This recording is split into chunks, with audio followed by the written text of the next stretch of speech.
Channel पर स्वागत है। अगर आप इस चैनल पर नए हैं तो चैनल को सब्सक्राइब करें ताकि इससे रिलेटेड कोई वीडियो अपलोड होती है तो आपको इसकी सूचना मिल सके। तो चलिए चलते हैं आज के टॉपिक पर। आज का टॉपिक है घातांक पाठ का अभ्यास 2E। अभ्यास 2E के प्रश्नों को हल करने से पहले हम इस महत्वपूर्ण टॉपिक को समझ लेते हैं कि मानक रूप या वैज्ञानिक संकेतन क्या होता है। यह एक बहुत ही महत्वपूर्ण टॉपिक है। देखिए, कुछ विद्यार्थी जैसे फिजिक्स का सवाल लगाते समय, गणित का प्रश्न हल करते समय उनको इस बात में कंफ्यूजन होती है कि दशमलव का स्थान बदलने से घात कैसे बदलेगा, कब घात धनात्मक रहेगी, कब घात ऋणात्मक रहेगी, या अगर कोई संख्या दी गई है उसमें विस्तृत रूप से लिखने पे दशमलव के बाईं या दाईं तरफ जाने पे उसका घात किस तरीके से बदलता है, इन सब चीजों में कंफ्यूजन होता है। तो आप इस पूरे वीडियो को जरूर देखिए, इससे ये कंफ्यूजन आपका दूर हो जाएगा, क्योंकि बहुत ही सरल और सटीक तरीके से इसमें ये बताया गया है कि घात कैसे बदलती है। और इस वीडियो को देखने के पश्चात घात का जो कंफ्यूजन होता है वो आपको नहीं रहेगा, ये गारंटी। तो चलिए पहले ये समझ लेते हैं कि मानक रूप या वैज्ञानिक संकेतन क्या होता है। देखिए, किसी संख्या को,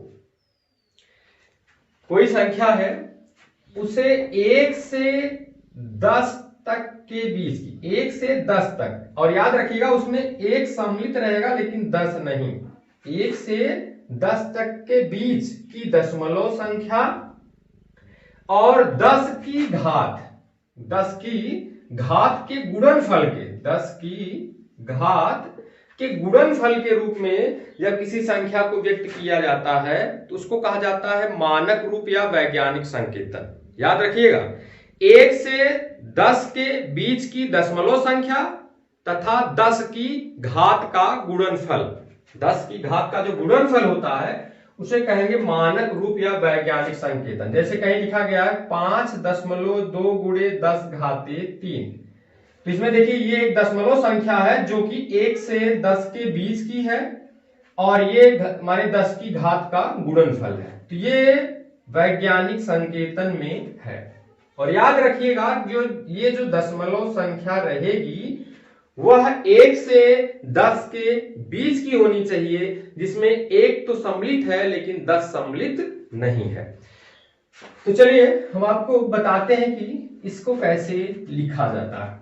यहां देखिए कुछ लाइनें हैं, इसको समझ लीजिए। जैसे संख्या घटेगी तो घात बढ़ेगी और संख्या बढ़ेगी तो घात घटेगी।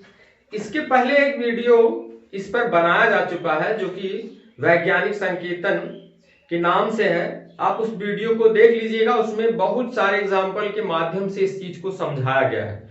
उसको देखने के बाद अगर इस वीडियो को आप देखते हैं तो निश्चित रूप से आपको ज्यादा समझ में आएगा।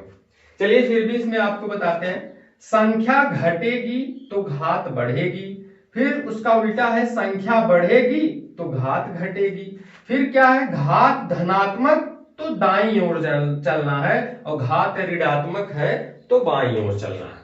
तो चलिए एक एग्जाम्पल के माध्यम से हम आपको समझाते हैं और एग्जाम्पल जो है इसी अभ्यास 2E से कुछ प्रश्नों के माध्यम से हम आपको बताते हैं। जैसे इसमें पहला प्रश्न है, इस प्रश्नावली का जो पहला प्रश्न है वो है 62 करोड़, क्या है दहाई, सैकड़ा, हजार, 10,000, लाख, 10 लाख, करोड़। करें कि 62 करोड़ को मानक रूप में लिखिए। चलिए हम आपको बताते हैं कैसे उसका उपयोग करेंगे और कैसे इसको आप लिखेंगे। देखिए, सबसे पहले हमें दशमलव वहां लगाना है ताकि जो दशमलव संख्या हो वह 1 से 10 के बीच की हो जाए। देखिए, अगर यहां लगाएंगे तो 1 से कम हो जाएगा, यहां लगाएंगे तो सही रहेगा 6.2, मतलब दशमलव आपको यहां लगाना है। देखिए, अगर किसी संख्या में कुछ नहीं है तो कुछ चीजें आप मान लीजिए, कंसीडर आप करिएगा, 0.0 यहाँ है और गुणे 10 की घात 0 यहाँ है, ये मन में रखिएगा, ये लिखना यहाँ जरूरी नहीं है। आप दिमाग में रखिएगा दशमलव अगर कहीं नहीं है तो दशमलव सबसे पीछे है और गुणे 10 की घात 0 है।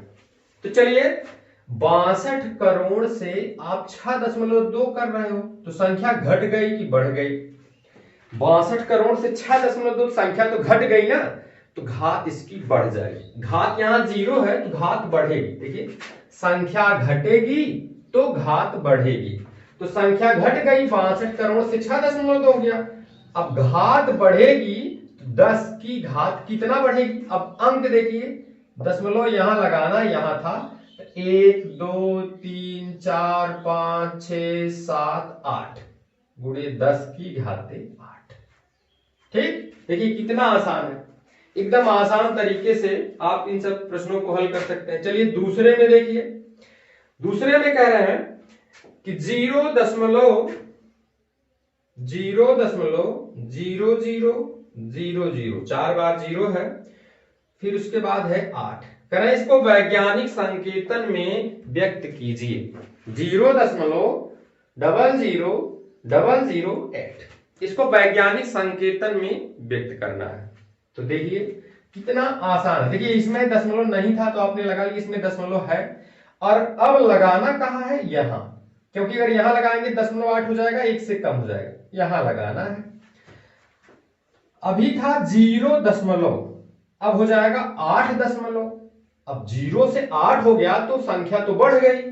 तो संख्या अगर बढ़ जाएगी, संख्या अगर बढ़ेगी तो घात घटेगी। तो घात घटने का मतलब क्या है? मैंने आपको बताया था कुछ नहीं है तो आप 10 घाते 0 आप कंसीडर करिए, आप समझते रहिएगा इसे समझने के लिए। अब हमें क्या करना है, ये दशमलव तो लग गया, माने दशमलव अब यहां लगाना है। देखिए 8 पॉइंट हो गया। अब घात घटाना है क्योंकि संख्या बढ़ेगी। देख लीजिए कितनी घात घटाना, 1 2 3 4 5 गुणे 10 घाते 5। 0 था, अब यहां चूंकि घटाना है तो यहां हो जाएगा -5। 0 से -5 हो गया, घात तो घट गई 0 से -5, और ये वैज्ञानिक संकेतन में भी आ गया, माने आसान तरीका हुआ। 8.0 क्रॉस 10 की पावर -5। चलिए इसका तीसरा प्रश्न देखते हैं। तीसरे प्रश्न में कह रहे हैं वैज्ञानिकों का अनुमान है कि चंद्रमा की उत्पत्ति आज से लगभग 460 करोड़ वर्ष पहले हुई थी। 460 करोड़, 2.5 सैकड़ा हजार 10,000 लाख 10 लाख करोड़, ये देखिए ये 460 करोड़ से वैज्ञानिक संकेतन में आपको व्यक्त करना है। तो देखिए दशमलव, अभी कुछ चीजें आप ध्यान से समझिए, दशमलव नहीं है कहीं तो आप यहां मान लीजिए, ठीक, 10 की घात 0 मान लीजिए, ये कंसीडर आप करिए। यहां मैं अभी लिख रहा हूं लेकिन इसके बाद आप दिमाग में सेट रखिएगा 10 घात 0 है। अब हमें वैज्ञानिक संकेतन में व्यक्त करना है तो लाना कहां है? यहां, ठीक, दशमलव हमें यहां लाना है, यहां से यहां। अब देखो क्या है, ये तो पहले बहुत बड़ी संख्या थी, अब 4.6 हो गया, तो 4.6 हो गया तो घट गई, तो घात माने संख्या घट गई तो घात बढ़ जाएगी। तो आप लिखेंगे इसे 4.6 गुणे 10 की घाते। अब यहां से गिन लीजिए 1 2 3 4 5 6 7 8 9 घाते 9 वर्ष, क्योंकि वो समय जो है वर्ष में दिया है। 4.6 गुणे 10 घाते 9 वर्ष। देखिए कितना आसान है, बड़े आसानी से आप कर सकते हैं। इसका चौथा प्रश्न आप देख लीजिए। चौथे प्रश्न में कह रहा है पृथ्वी की सूर्य से दूरी लगभग 15 करोड़ किलोमीटर है। 15 करोड़, 2.5 सैकड़ा हजार 10,000 लाख 10 लाख करोड़, 15 करोड़ है। तो आपको बताना है इसे मानक रूप में कैसे लिखेंगे। इतना किलोमीटर याद रखिएगा, ठीक, 15 करोड़ किलोमीटर है, तो मानक रूप में कैसे लिखेंगे? देखिए दशमलव यहां लगाना है, अभी यहां है, इसके बीच का डिफरेंस देखिए 1 2 3 4 5 6 7 8, एकदम 1.5 गुणे 10 घाते 8। घात बढ़ेगी क्योंकि संख्या घट गई तो घात बढ़ जाएगी। 1.5 गुणे 10 घाते 8 क्या? किलोमीटर। किलोमीटर। चलिए इसी तरीके से अब 5वां प्रश्न देखते हैं इसका। ये बहुत ही आसान है, बस केवल आपके दिमाग में ये कंसेप्ट होना चाहिए। अगर आप ये समझ गए हैं तो आपको इसमें अब कोई कठिनाई होने वाली नहीं है। जैसे इसका 5वां प्रश्न देखिए, क्वेश्चन नंबर 5। क्वेश्चन नंबर 5 में कह रहे हैं पृथ्वी का द्रव्यमान 5.98, पृथ्वी का द्रव्यमान 5.98 गुणे 10 घाते 22 क्या है? क्विंटल है। इतना क्विंटल है। ठीक, इतना क्विंटल है। तो ज्ञात कीजिए कि साधारण संख्या के रूप में इसे लिखने पर, अच्छा सवाल है, ध्यान दीजिएगा। कह रहे कि अब इसको साधारण रूप में अगर आप लिखते हो तो 598 के आगे कितना जीरो लगाओगे? देखिए अब यहां आप ये नियम आप लगाइए। चलिए 598 के आगे कितना जीरो लगेगा? अब इसको साधारण रूप में अगर लिखना है, ये वैज्ञानिक के लिए संकेतन के लिए था या साधारण रूप के लिए, तो हमें दशमलव बढ़ाना। अब ये देखिए दशमलव दाहिनी तरफ से ले जाना है, बाईं तरफ ले जाना है, क्या करना है? यहां पहले घात देखिए, घात यहां धनात्मक है तो मैंने लिखा है घात धनात्मक, तो दाईं ओर दशमलव दाहिनी तरफ ले जाना है। तो धनात्मक है तो दाहिनी तरफ चलना है। अब यहां देख लीजिएगा एक अंक आप जाएंगे खिसकाएंगे तो 1.1 अंक यहां से कम हो जाएगा, घात 1 कम हो जाएगी। तो दशमलव जब यहां है इधर जाएंगे तो हो जाएगा क्या? 21।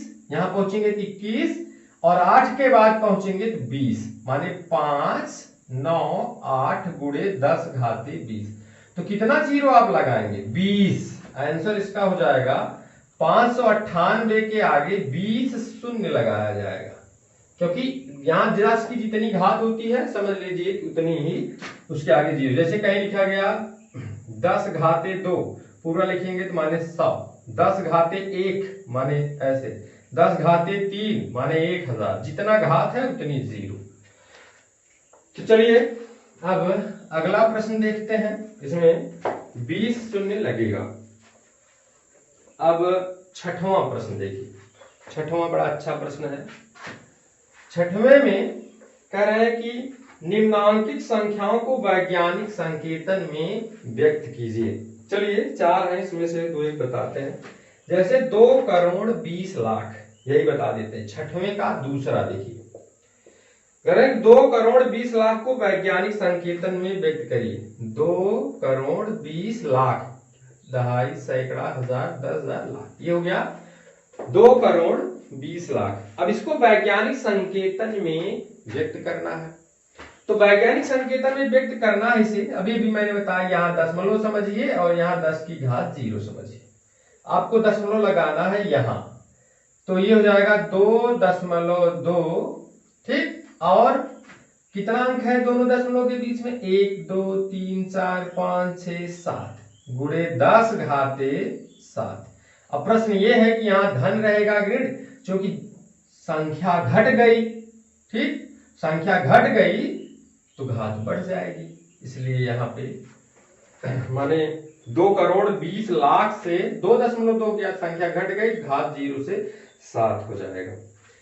तो चलिए अब देखते हैं, एक और प्रश्न देख लेते हैं। 6वें का तीसरा देख लेते हैं। 6वें के तीसरे में कह रहे हैं 0.40 ऐसे 4045 को वैज्ञानिक संकेतन में व्यक्त करना है। इसे वैज्ञानिक संकेतन में अगर व्यक्त करना है तो आप कैसे लिखोगे? देखिए दशमलव यहां है तो हमको लगाना यहां है, तभी 4 दशमलव जाएगा। 0 से 4 दशमलव तो संख्या बढ़ गई, संख्या आपने बढ़ा लिया। ठीक, अब दशमलव जब आप यहां लगा दिए हैं तो बताइए घात पर क्या प्रभाव पड़ेगा? तो संख्या बढ़ गई तो घात घट जाएगी, तो घात घटाइए। यहां 10 घाते 0 आप कंसीडर किए रहिए। ठीक, 0 है, घटाना है, कितना घटेगा? यहां लगाना है 1, 2, 3, 4, 5 गुणे 10 घाते ऋण 5। ठीक, यही आंसर हो जाएगा इसका। 4.5 गुणे 10 घाते ऋण 5। चलिए अब इसके 7वें प्रश्न को देखते हैं। 7वें प्रश्न में क्या कह रहा है? 7वें प्रश्न में है निम्नांकित को साधारण संख्या के रूप में लिखिए। देखिए इसके पहले वैज्ञानिक संकेतन या मानक रूप में लिखना था, अब की बार मानक रूप में रहेगा, आपको साधारण रूप में लिखना है। चलिए देखते हैं कुछ प्रश्न इसके। जैसे पहला है 2.5 गुणे 10 घाते 4। ठीक, अब देखिए बहुत ही आसान तरीका है, एकदम सरल तरीके से निकाल सकते हैं। देखिए घात धनात्मक है, दशमलव दाहिनी तरफ जाएगी। ठीक, अब देखिए आप लिख दीजिए 25, दशमलव लगाना नहीं है। अब ये देखना है हमको कितने जीरो लगाने। पहले देखिए दशमलव कितने अंक पीछे जाएगा? 4, जिसमें से एक अंक 5 है, तो इसका मतलब भी एक अंक 5 हो गया, 4 अंक माने 4 अंक पीछे जाएगा, एक अंक 5 पहले से है, तो 3 अंक कम पड़ा, तो जितना कम पड़ेगा उतना जीरो लगा दीजिए। एक 4 अंक पीछे जाना, एक 5 हो गया, 3 जीरो लगा दीजिए, यही हो गया इसका आंसर। ठीक, 25,000। चलिए इसका दूसरा देखिए। देखिए इसमें जो उसमें कंफ्यूजन होगा यहां से दूर हो जाएगा। 1.75 गुणे 10 घाते 6। अब यहां देखिए फिर इसकी घात धनात्मक है। जब इसकी घात धनात्मक है तो दशमलव उधर जाएगा, कितने अंक जाएगा? 6, जिसमें से 2 अंक इसका खुद है, 4 जीरो बढ़ा लेंगे इसमें से, माने 175। 1 2 3 4, देखिए यहां से लेके यहां तक 6 हो गया, 2 2 4 2 6 तो हो जाएगा, माने दशमलव यहां छांक के बाद पीछे ले जाएंगे तो यही उसका साधारण रूप हो जाएगा। माने क्या? इदाई, सैकड़ा, हजार, 10,000, लाख, 10 लाख, माने 17,50,000। ठीक, इसका साधारण रूप हो जाएगा। चलिए इसका तीसरा देखते हैं। तीसरा है 1.21 गुणे 10 घाते -8। अच्छा है, अभी बार ऋणात्मक घात है। यहां देखिए घात ऋणात्मक तो बाईं ओर आपको चलना है, तो आपको यहां से बाईं तरफ चलना है। कितना चलना है? 8 अंक, जिसमें से एक पहले से है, तो हमको 7 8 जीरो लगा देना है, 8 हो जाएगा। 0.1 2 3 4 5 6 7 हो गया। फिर 1 माने 1 2 1, 121 नहीं पढ़ेंगे, 1 2 1, 1 2 1, ये हो गया इसका साधारण रूप। ठीक, तो इसमें 2 माने 2 2 4 2 6 2 8 2 10। ठीक, 2 2 4 2 6 2 8 2 10, सही है। अब चलिए इसके अगले प्रश्न को देखते हैं। एक और बता देते हैं ऋणात्मक वाला ही। चलिए इसका लास्ट देख लेते हैं। 2.5 गुणे 10 घाते -4। चलिए दशमलव किस तरफ जाएगा? बाईं तरफ, क्योंकि घात ऋणात्मक है तो बाईं तरफ चलेंगे। कितना चलना है? 4, एक पहले से है उपस्थित है, माने एक अंक पहले से उपस्थित, 2 3 जीरो जरूरत है, 0.3025 00025, यही हो जाएगा इसका। चलिए इसका अंतिम प्रश्न देखते हैं, 8वां। इस अभ्यास का अंतिम प्रश्न देखते हैं, 8वां, जिसमें वो पूछ रहा है एक इलेक्ट्रॉन का द्रव्यमान 9.107 गुणे 10 घाते 28 ग्राम का है। ठीक, एक इलेक्ट्रॉन इतने ग्राम का है, तो क्या करना है? साधारण दशमलव भिन्न में बदलने पर दशमलव बिंदु तथा 9 के बीच कितने शून्य होंगे? बहुत अच्छा सवाल है। करा कि इसको साधारण रूप में लिख दीजिए, तो जहां दशमलव पहुंचेगा वहां से 9 के बीच में कितने जीरो होंगे। चलिए पहले यहां देखिए घात ऋणात्मक है, दशमलव माने इधर जाएगा, घात ऋणात्मक है तो दशमलव इधर माने खिसकेगा। यहाँ घात ऋणात्मक होने पर बाईं ओर, तो पहले देखिए कितना अंक आगे जाना है आपको, 28। 28 अंक आगे जाएंगे, लेकिन एक अंक पहले से है, तो कितना अंक आपको आगे जाना है, 28 जाना है, एक यहां पहले है तो होगा 27। तो 27 अंक जाना है, कोई अंक है नहीं, तो जो अंकों की कमी हो रही है शून्य से पूरा करेंगे, तो 27 जीरो आपको मिलेगा। इसका आंसर हो जाएगा 27। ठीक, माने इसमें 28 टोटल बढ़ेंगे, एक पहले से घट जाएगा तो हो जाएगा 27। 27 शून्य इसमें आएंगे। तो उम्मीद है ये आपकी समझ में आया होगा। तो चलिए मिलते हैं किसी नए टॉपिक के साथ। Thank you.